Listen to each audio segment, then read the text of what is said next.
ఓం నమ శివాయ. హరహర మహదేవ శంభో శంకర. ఈ మాఘమాసంలో మనకు ముఖ్యంగా శివరాత్రి అనేది ఎన్నో శివరాత్రులు వస్తుంటాయి. మాస శివరాత్రి వస్తుంటుంది.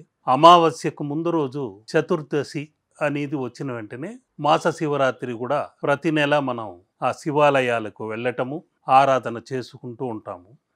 కానీ ఈ మాఘమాసం చివర వచ్చే చతుర్దశి మాస శివరాత్రి కాస్త మహాశివరాత్రిగా పిలువబడుతుంది. ఆ శివరాత్రి రోజు లింగోద్భవం జరిగింది కాబట్టి మనం ఆ రోజు ఉపవాసం ఉండి ఓం నమ శివాయ అనే ఆ శివనామముతో ఆ లింగోద్భవం అర్ధరాత్రి సమయం వరకు ఆ ధ్యానంలో నిమగ్నమై ఆ దీక్షలో ఉంటూ ఆ శివ అనుగ్రహానికి పాత్రలు కావటానికి తపిస్తుంటాం, తపస్సు చేస్తూనే ఉంటాం. యశస్సు, తేజస్సు, ఓజస్సు ఇవన్నీ పెంపొందడానికి ముఖ్య కారణము ఆ పరమేశ్వరుడే. అటువంటి మహోన్నతమైన శివరాత్రి మనం ఆనందమయంగా జరుపుకోవాలి. కానీ ఏదో టీవీ కార్యక్రమాలో లేకుంటే ఏవో సినిమాలో ఇంకేదో బంధుమిత్రులతో కబూర్లు ఇటువంటి చెప్పుకుని ఉపవాసం ఉన్నందువల్ల ఎలాంటి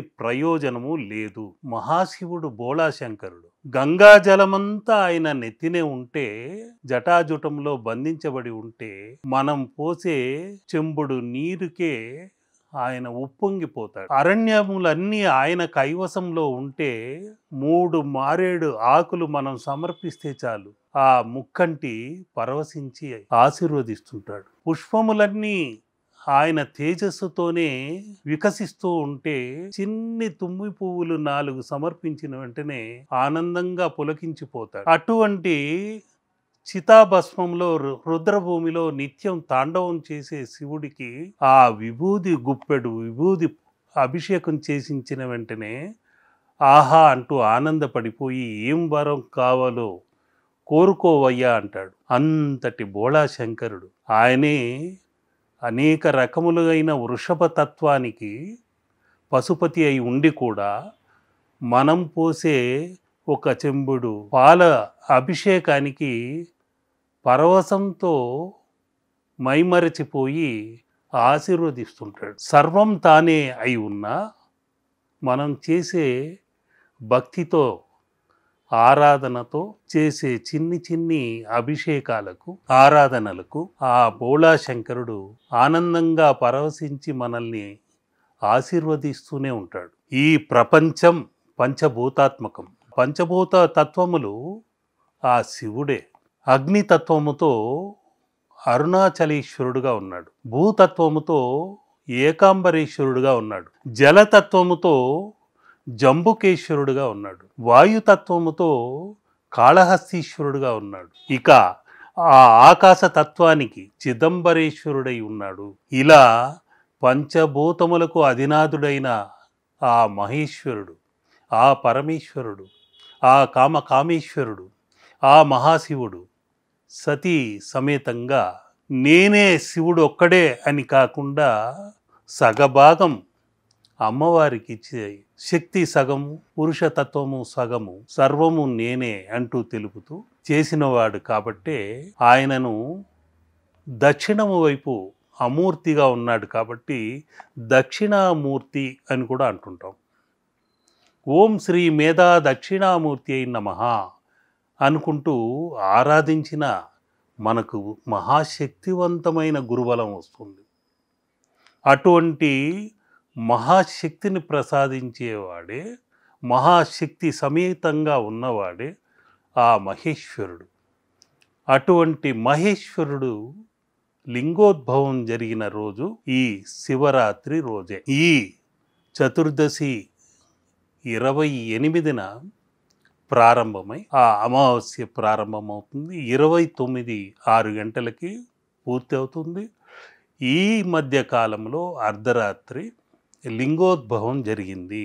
ఒకానొక సమయంలో విష్ణువు బ్రహ్మ నేను ముందు పుట్టాను, నేనే ముందు ఆవిర్భవించాను అనుకుంటూ వాదించుకుంటూ ఉంటే అప్పుడు వారి ఇరువురి మధ్య ఒక బ్రహ్మాండమైన తేజస్సు, అగ్నిశక్తి ఆవిర్భవించింది.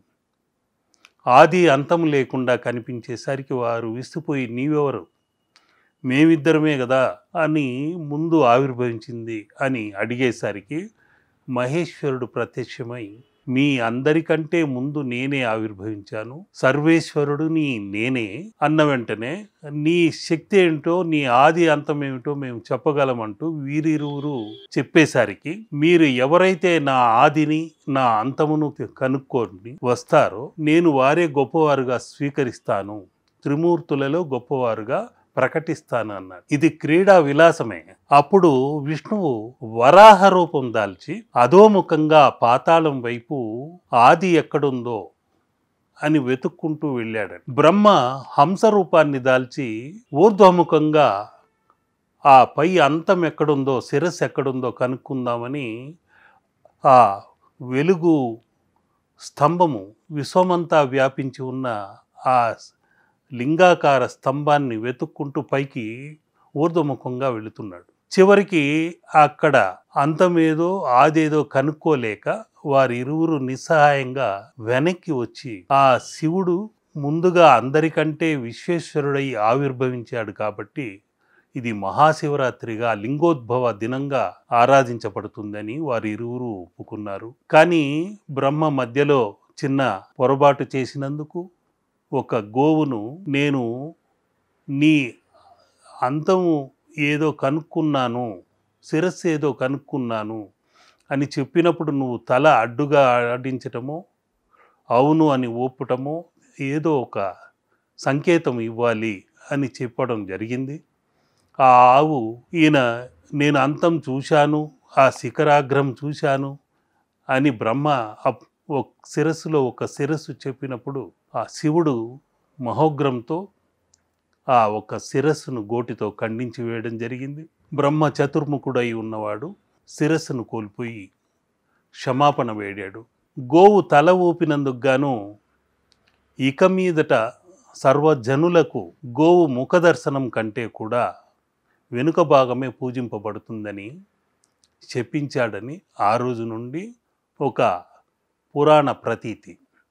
కాబట్టి అటువంటి మహేశ్వరుడు ఆవిర్భవించిన ఈ మహాశివరాత్రి లింగోద్భవ రాత్రి మనం శివ పారాయణం చేస్తూ ఓం నమ శివాయ, ఓం నమ శివాయ, ఓం నమ శివాయ అంటూ ధ్యానిస్తూ ఆ పరమశివుడి అనుగ్రహానికి పాత్రులం కావాలి. హర హర మహదేవ శంభో శంకర. ఓం నమ శివాయ, ఓం నమ శివాయ, ఓం నమ శివాయ. లోకా సమస్త సుఖినో భవంతు. శుభం.